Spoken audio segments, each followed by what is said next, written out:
I'm Edward P. Krenzelak. I'm director of the Pittsburgh Poison Center, located in Pittsburgh, a division of the University of Pittsburgh Medical Center. And I'm a professor of pharmacy and pediatrics at the University of Pittsburgh, and also the Gordon J. Vanscoy Endowed Chair in Pharmacy. So I have a lot of different titles at the University of Pittsburgh. What we're discussing when we think about oleander, and we need to put that in sort of a generic term, oleander. And oleander, there's Nerium oleander, which is grown in the United States, which is a ornamental plant. You'll find it especially in the southern states, along boulevards, if you're driving to Disneyland. It's often mistaken for Favicia peruviana, which is yellow oleander. And it's responsible for a large number of fatalities, but that's often confused then. It's oleander. So we hear Nerium oleander, what do you think? Bad, poisonous, very toxic, when in fact it really isn't. One of the very common myths that we hear is about one leaf will kill a child. And I can't think of a single plant, any plant, whether it's jimsonweed or whether it's Nerium or whether it's any other plant that's deemed to be toxic, where one leaf, the ingestion of one leaf will be fatal. There are the myths about Boy Scouts that went out and had a fire to roast weenies, and they took oleander switches, stripped all the leaves off, took their knife and cut a little point on it so they could shove the wiener on, and then roasted the wiener over the fire and died as a consequence of being exposed to Nerium oleander. Strictly a myth. If I have one word of advice to people is don't believe everything you read on the internet, especially as it relates to plants, especially as it relates to Nerium oleander, because much of the information is inaccurate and potentially dangerous. I have a database, and this database represents data from the American Association of Poison Control Centers and involves 668,111 cases, if you can imagine that. It's a very large database. And these are all ingestions of plants. Let me put this into perspective for you. In about 2.3 million plant exposures over roughly the last 25 years, there have only been 43 deaths due to plant ingestions in the United States. None of them have involved Nerium oleander, not one.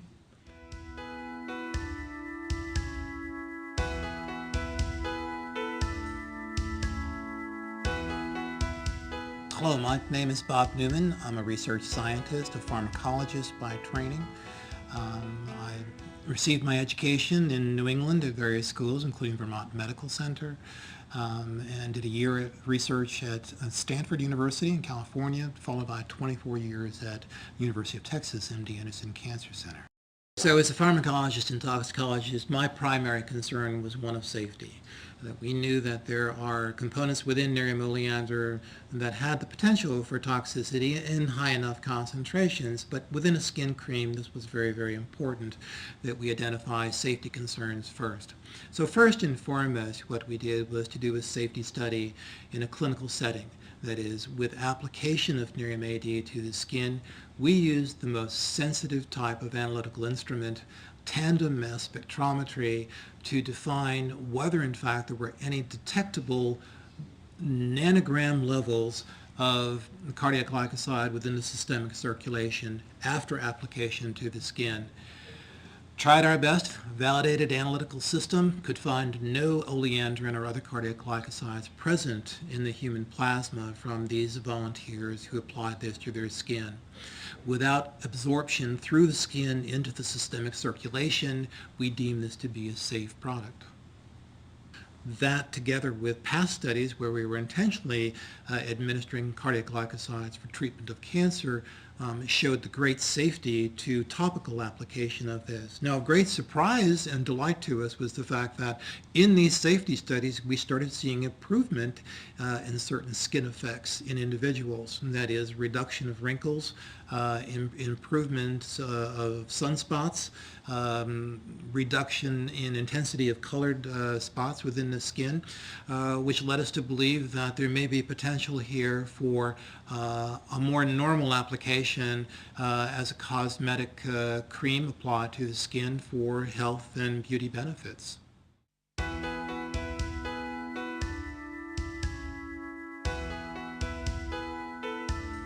My name is Milton Tenenbaum. I am a pediatric toxicologist. My appointment is at the University of Manitoba Faculty of Medicine, where I'm a professor of pediatrics and a professor of pharmacology. The concern about Nerium AD is its key active ingredient, which comes from the oleander plant. The oleander plant has what we call a glycoside in it, a chemical that can directly affect the heart and cause the heart to beat out of rhythm. However, there isn't enough oleandrin in an entire bottle of Nerium AD to have any effect at all on the heart. So there should not be any concern whatsoever about using this product. The fundamental principle of toxicology is anything is poisonous. It just depends on the dose. So if one ate too much sugar, too much salt, one could have poisoning from that and indeed die. Toxicity in adults has been looked at, and giving a dose of 10.2 milligrams to an adult was found to have no toxic effect. And again, we can do similar extrapolations to a 10-kilogram child, a 1-year-old, and that dose, to achieve that dose, the child would have to ingest approximately 400 bottles of Nerium AD to again achieve a non-toxic dose of oleandrin in the body. In terms of poisoning of young children from creams and ointments, I've never in 40 years of practice, either personally or through my poison center in terms of taking inquiries, have ever had a case of toxicity from the ingestion of a cosmetic cream or ointment. I personally think it's important for people to know that this agent is not poisonous simply because there isn't enough oleandrin in a whole bottle to cause any sort of a biologic effect. And particularly when we're discussing children, they don't have the ability to consume significant quantities of any cream or ointment.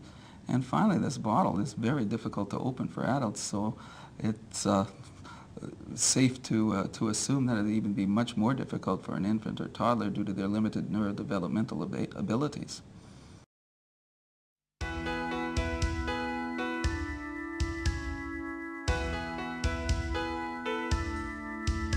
My name is Wallace Winters. I'm an MD, PhD, Emeritus Professor from the University of California, School of Medicine, Department of Medical Toxicology and Pharmacology and Anesthesiology, and former medical officer for the Food and Drug Administration for the Pacific region.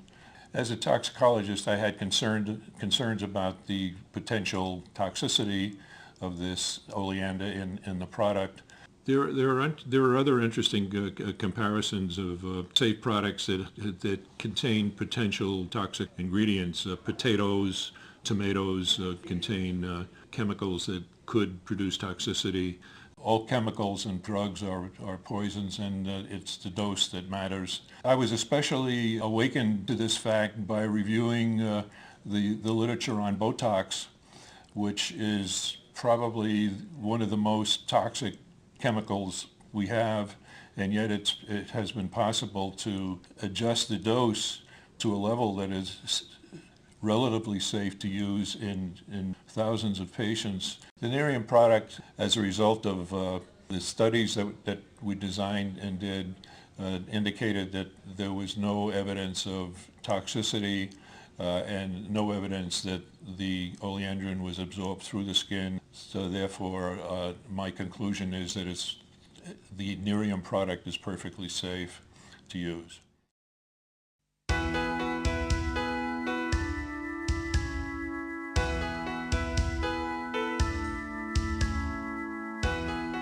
I'm Ron Amon. I am Clinical Director for ST&T Research, and I'm involved in managing the clinical trials that come to our company. My involvement in the studies go over a period of several years. We have studied 5 different formulations, all containing NAE8. This was one of the most efficacious products I've ever been associated with.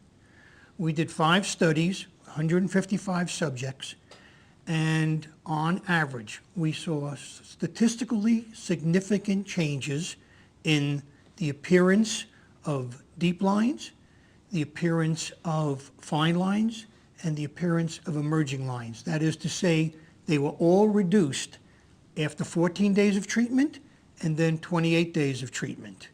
Additionally, with regard to discoloration of the face, these same subjects showed statistically significant decreases in the appearance of discoloration and pigment spots. In addition to efficacy, I want to mention the safety of the product, which of course is equally important. We discovered that during the course of the studies, one very, very important thing, and that was that the glycosides in the NAE8, that is the active ingredients, did not pass through the skin barrier. It could not be found in the blood, suggesting that this was a very safe product. We went further based on the safety data, which included heart rate, pulse, temperature, physical exams, and so forth. We took all that data and prepared what's known as a generally regarded as safe dossier. This dossier was given to independent researchers who are expert in the field, and we asked them to give us an opinion on the safe level of use of this product. And they concluded that this was a very safe product to use, and that even if someone used more than a half a tube a day, which is like 2 weeks worth of stuff, and used that for the rest of their lives, they would still be within generally regarded as safe levels.